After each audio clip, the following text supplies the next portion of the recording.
Baik, rakan saya juga membangkitkan soal isu ROS dan juga keputusan saya untuk menggunakan pakai atau invoke Section 70. Penjelasan saya begini. Baik ROS ataupun kuasa menteri, ianya adalah di bawah regulation ataupun Akta Pertubuhan 1966. Ya, di situ dulu akta ini. Akta inilah yang mengawal tugas hakiki ROS, iaitu memastikan mana-mana pertubuhan dalam bergerak comply dengan perkara-perkara dalam undang-undang tubuh. Kemudian melindungi atau menjaga kepentingan anggota sesebuah pertubuhan. Baik, dari aduan yang diterima oleh ahli pertubuhan yang terbabit, ROS membuat penelitian, memanggil peguam-peguam yang berkenaan, meneliti semua dokumen, meminta dokumen tambahan beberapa siri. Kemudian sesuai dengan tanggungjawab fungsi tugas utama dia itu, dia kemudian mengangkat satu keputusan yang kita sedia maklum. Baik. Pada masa yang sama, Seksyen 70 Akta ini juga memberi secara khusus kuasa kepada menteri untuk membuat beberapa pengecualian. Of course, Yang Berhormat pernah jadi menteri, di kementerian kita ada penyelesaian undang-undang, pegawai yang berkenaan. Ianya bukan soal menteri secara peribadi membuat satu keputusan. Bila kita invoke perkara itu, pengecualian itu adalah berakhir tak arah kepada pengecualian kepada pematuhan Seksyen 13 dalam Akta Pertubuhan. Jadi, apa pilihan yang ada seterusnya? Jika sekiranya pengadu tidak berpuas hati, kalau dikatakan menteri melampaui batas kuasa dan sebagainya, avenue yang ada adalah dia boleh membawa. Dia mesti mengemukakan asas penyataan dan affidavit mengikut saluran undang-undang, due process. Dan kami akan diminta untuk menjawabnya. Kemudian mahkamah adalah saluran yang menetapkannya. Kita di sini membuat undang-undang. Undang-undang itu bila diguna pakai, kalau ada dispute, channelnya adalah mahkamah. Begitulah kepahaman saya tentang proses ini. Jadi itu alasan atau penjelasan saya. Terima kasih, Menteri. Terima kasih, Datuk Yang di-Pertua. Terima kasih, Menteri, atas penjelasan. Semalam memang, ya, order tu okeylah. Saya boleh terimalah. Itulah hakikatnya, ya. Berhubung dengan ROS ni, Yang Berhormat Menteri, saya membangkitkan dua dimensi atau dua aspek berhubung dengan perkara ini. Yang pertamanya berhubung dengan satu dokumen, satu surat yang dikatakan, saya tak tuduh, saya ingin mendapat penjelasan semalam, yang dikatakan dikeluarkan oleh pejabat pendaftar Jabatan Pendaftaran Pertubuhan Malaysia, dihantar kepada Setiausaha Agung, kepada UMNO bertarikh 2 Mac tahun 2023. Saya kira Dewan Yang Mulia ini perlu mengetahui dan mendapat maklumat yang sebenar. Adakah surat ini surat yang tulen, yang genuine? Dan selepas itulah baru kita mempertikaikan atau mempersoalkan tentang kandungannya. Yang dengan jelas dalam para yang ketiga misalnya, menyatakan berkaitan dengan perkara yang dibuat oleh Parti UMNO, iaitu usul tambahan di mana jawatan Presiden dan Timbalan Presiden parti ini tidak dipertandingkan. Mengikut surat ini, jika sekiranya ia tulen, surat ini mengatakan bahawa usul tersebut bercanggah dengan satu peruntukan di bawah Perlembagaan UMNO, iaitu Pasal 9.3, Jawatan Presiden, Timbalan Presiden, Naib Presiden, Ahli Majlis Tertinggi dipertandingkan.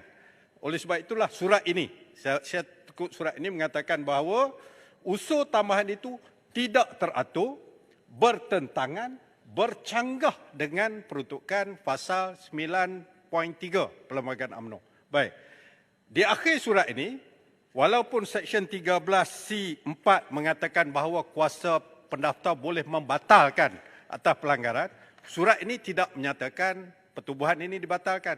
Sebaliknya dikatakan Parti UMNO hendaklah mengambil tindakan pembetulan, corrective measure, dengan tidak mengenepikan Perlembagaan UMNO di bawah Pasal 9.3. Itu satu perkara, Yang Berhormat. Yang kedua, apa asasnya Yang Berhormat, saya faham sangat. Saya faham sangat Seksyen 70 Akta 832, Akta Pertubuhan ni. Yang Berhormat membuat satu kenyataan media pada 7 hari bulan 3 mengatakan bahawa Yang Berhormat invoke Seksyen 70 Akta Pertubuhan untuk mengecualikan parti ini daripada mematuhi Seksyen 13. Seksyen 13 ya. Jadi persoalan yang saya kemukakan, apa asas yang dipertimbangkan oleh Yang Berhormat Menteri untuk memberikan pengecualian ini? Bukan, saya nak tegas ya, bukan kerana kami ingin mencampuri urusan parti-parti lain. Tetapi Akta Pertubuhan ini govern all pertubuhan, termasuk parti-parti kami. Dan adakah keputusan Yang Berhormat ini menjadi satu binding precedent, duluan yang mengikat kepada parti-parti lain selepas daripada ini? Itulah saya kira perkara yang kita minta Yang Berhormat dengan penuh dedikasinya menjelaskan kepada Dewan Yang Mulia ini. Terima kasih. Terima kasih, sahabat saya.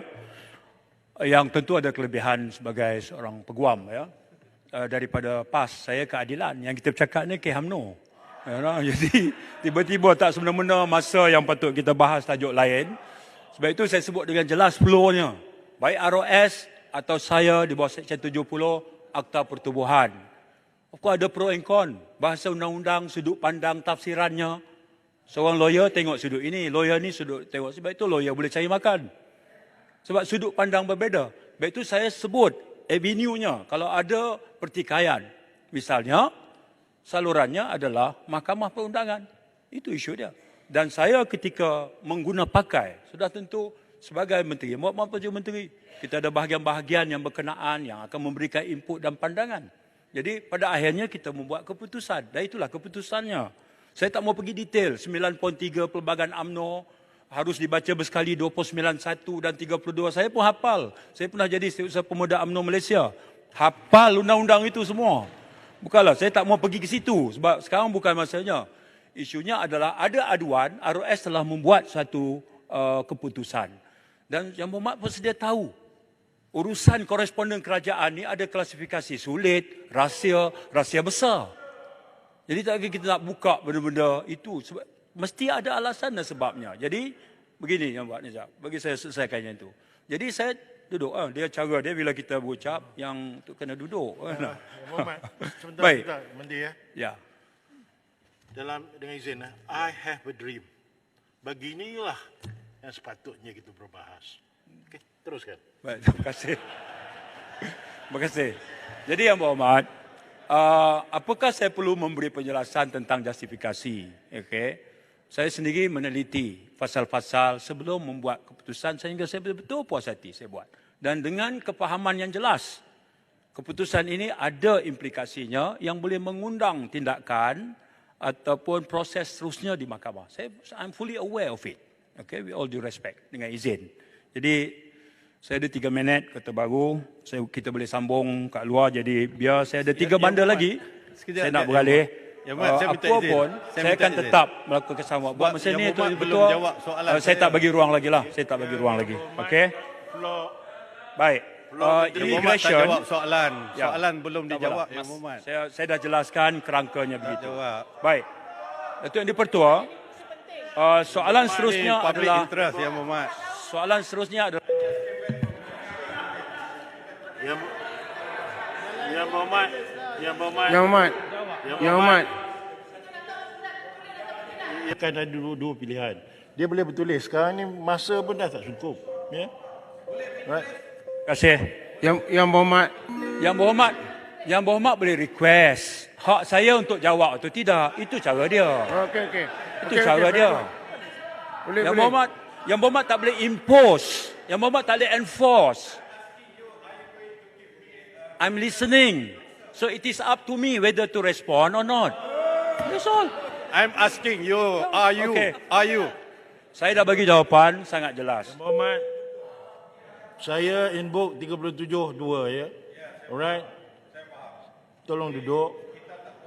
Okey. Dalam dewan ni tidak siapa yang akan puas hati. Okey. Terima kasih.